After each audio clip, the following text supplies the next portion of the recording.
Messi and Argentina were dominant at times. The match was touch and go at others, but in the end, Argentina have their third World Cup title. Hello, I'm Adrian, and we have a ton to talk about, so let's get into it now. If you're new, subscribe. I gotta get into this quickly before I fully lose my voice. I apologize, my voice is a little bit rough right now. I had to go full on Peter Drury during the watch along, which was a ton of fun, smashing channel records with that watch along. So thank you for showing up. Anyway, let's get into it. First off, the team news. It was slightly surprising to see Angel Di Maria in the starting 11, not because of an ability issue or anything like that. It wasn't surprising to see someone of his quality start a big match, simply surprising because we hadn't really seen him much in this tournament due to fitness issues. But as I said at the beginning of the stream, he is a big game player, and so bringing him in felt like the right move as he tends to perform on the big occasion. He is in fact the man that scored that winning goal in the Copa America final for Argentina. He will show up. For France, they had Upamecano back in the lineup as Rabiot also returned at the expense of Fofana and Konate. And what struck me in this match was just how sleepy France were, and this stretched all the way until later in the match when they came alive. They simply could not handle the pressing for Argentina. Scaloni absolutely outcoached Deschamps for most of this match, the pressing and counter-pressing from Argentina, as they forced France to play from the back. The midfield completely lost by France. Argentina owned the midfield as they cut off all the passing lanes through the middle and even in the wide areas as well. When France would opt for the long ball to try and break the press, Argentina were winning everything. I mean, I think they forced 3 errors out of Theo Hernandez alone in that first 30 minutes or so, one of which was saved by the fact that Messi had fouled him, but the ball was being lost all the same. Argentina were faster, they had an answer to everything, while France were caught out. One of the things that tends to be my biggest criticism of Deschamps is the fact that he is pragmatic and likes to play on the counter, which there's nothing wrong with that, sorry. But he doesn't seem to know how to get his team back into the game if plan A isn't working. He does not seem to have a plan B, but more on that later. The match was opened up scoring-wise thanks to a penalty as Angel Di Maria turned Dembele inside out. No surprise there, of course, not famed for his staunch defending or anything. And the penalty that was awarded was one of the ones that I hate the most. I hate when penalties are given when a player has their foot touched just enough by the opponent that they trip themselves up, you know? Usually it's the trailing foot ends up kicking the back of their calf after getting grazed by the opponent. Letter of the law, sure, there's contact that caused the attacker to be impeded. But I hate those penalties personally. I hate seeing them given, even though they are technically the correct call. So from the resulting penalty, Messi converted from the spot to give Argentina the lead, and their dominance continued. Sometimes a team needs to taste their own blood in their mouth in order to get going. Know what I mean? Sometimes you gotta take a punch to wake yourself up, but France just continued to stink. In that first half, they could barely get out of their own half most of the time. And a success for them in that first half was having sustained possession in Argentina's midfield. I'm not even being dramatic. That was the best we saw from them. Oh, Mbappé had some link-up play on the edge of the box, but it came to nothing. At the end of the first half, they didn't even have a single attempt. Zeros across the board for France. Meanwhile, Mr. Big Occasion himself, Angel Di Maria, he wasn't finished leaving his mark on this match. While Argentina were capable of slow build-up and counter-attacking all the same, as we saw against Croatia, you'll remember, France could do neither, nor could they defend. Credit to Argentina for the attack, of course, especially McAllister, who played a perfectly weighted ball into the path of Angel Di Maria to make it 2-0. And at 2-0, Deschamps made a change that for most of this match, most of the initial 90 minutes, that is, looked like an act of desperation. He subbed off Giroud and Dembele for Thuram and Muani.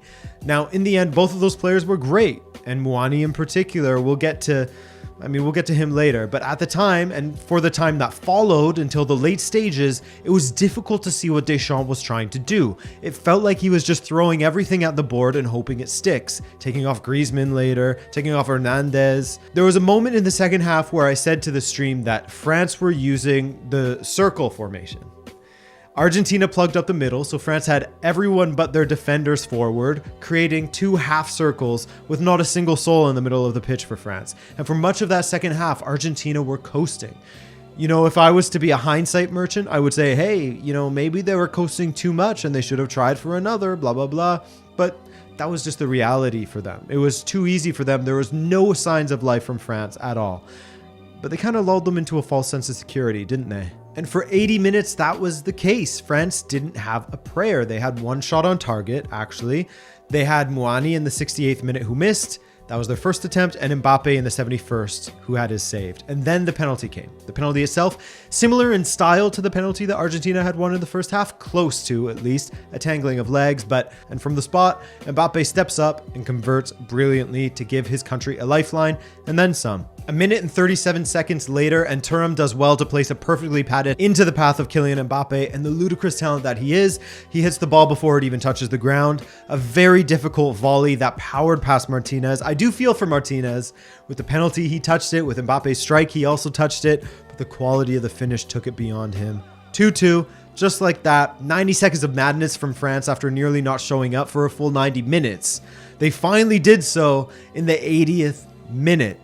That goal forced extra time, and what an extra time it was. 3 minutes into the second period of extra time, a lovely attack from Argentina saw Lautaro control it, dish to Messi. Messi played Lautaro through to force a save from Lloris, and then Messi put in the rebound to make it 3-2 Argentina. Surely that was it, right? Surely this match, which had given us a lot, could just go to sleep now and be done. I mean, already it was giving us a lot of drama and quality, but another penalty for France, this time from a handball by the substitute Gonzalo Montiel. One of those where in trying to turn from the ball, it hit his outstretched elbow. Penal, a clear penalty. Mbappé versus Martinez part 2, and Mbappé slips it through once again, 3-3. My voice was slipping away, as you can tell. What a final. You know, it's often said that after the semifinals, the supporters get no joy, and that finals are cagey and boring. Too often that's the case, but this one was turned on its head. Just as the group stage provided entertainment right down to the final minute, just as we had great matches throughout the knockouts, the final was no exception. And look at this. Kolo Muani had a chance to end it all for Argentina, but just as Martinez did against Australia, he flew out to deny Muani and send it to a shootout. He gave his country a chance in doing so. So, shootout it was. And I know this is easy to say in hindsight, but at least I've been consistent with it throughout my coverage of this World Cup. When you have Emi Martinez in goal, it is advantage to whichever team he is repping in the shootout. He dominates the mental side of the game, and penalties, for me, are almost entirely mental. His first victim was Kingsley Coman, as he saved well, and the next shooter, Tchouaméni. He lost the mental battle. It's so hard to stay focused for a shootout to begin with as you take that lonely walk to the penalty spot. Then you have Martinez to contend with and his antics, and you know his record of stopping penalties. What feels like a breeze suddenly feels like the odds are in the keeper's favor, and there are very few keepers who are capable of doing that, capable of flipping the penalty odds in their favor. Tchouaméni stepped up. Maybe he was indecisive of which direction he was going in, but he missed. And eventually, Gonzalo Montiel, remember the name for your future World Cup trivia, stepped up to score the winning penalty for Argentina. There's a nice little redemption arc there, isn't it? The guy who gave away the penalty that sent this match to a shootout, Montiel, converted the final penalty to end the match and give Argentina their third World Cup, their third star.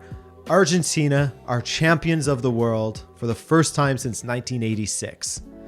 Messi gets that one trophy that has eluded him. He has his World Cup, and he also bagged the Player of the Tournament award as he was influential, and his final numbers are clocked at 7 goals and 3 assists in 7 matches. Massive shout out to him. Mbappé was given the Golden Boot. Emi Martinez rightfully given the Golden Glove. Could give Yacine Bouno or Livakovic a shout as well. And finally, the young Player of the Tournament, Enzo Fernandez. At 21 years old, he's already elite, and I'm sadly sure I'll be making a video about his departure from Benfica in the not so distant future. Commiserations to any French supporters out there and to all those rooting against Argentina, but a big congratulations to Argentinians and all those celebrating their victory. This is the final World Cup recap video for me. Soon I'll have another video for you going over how my predictions went. I mean, the group stage was not kind to everyone's predictions. Then I should have another video for you guys before I take a break for the holidays to be close to family. I'll be back with European football returning soon, but if you don't tune in prior to then thank you guys so much for following along with me this tournament. I love this game. I try to portray that in my coverage, whether that be in a video or live stream form. For all of you who are either new to the game, just want to hear someone else's opinion, or miss the matches yourself. So thank you so much for joining me for this coverage. But beyond that, have a happy holiday season, whatever it is that you happen to be celebrating, and I wish you all well. Ciao.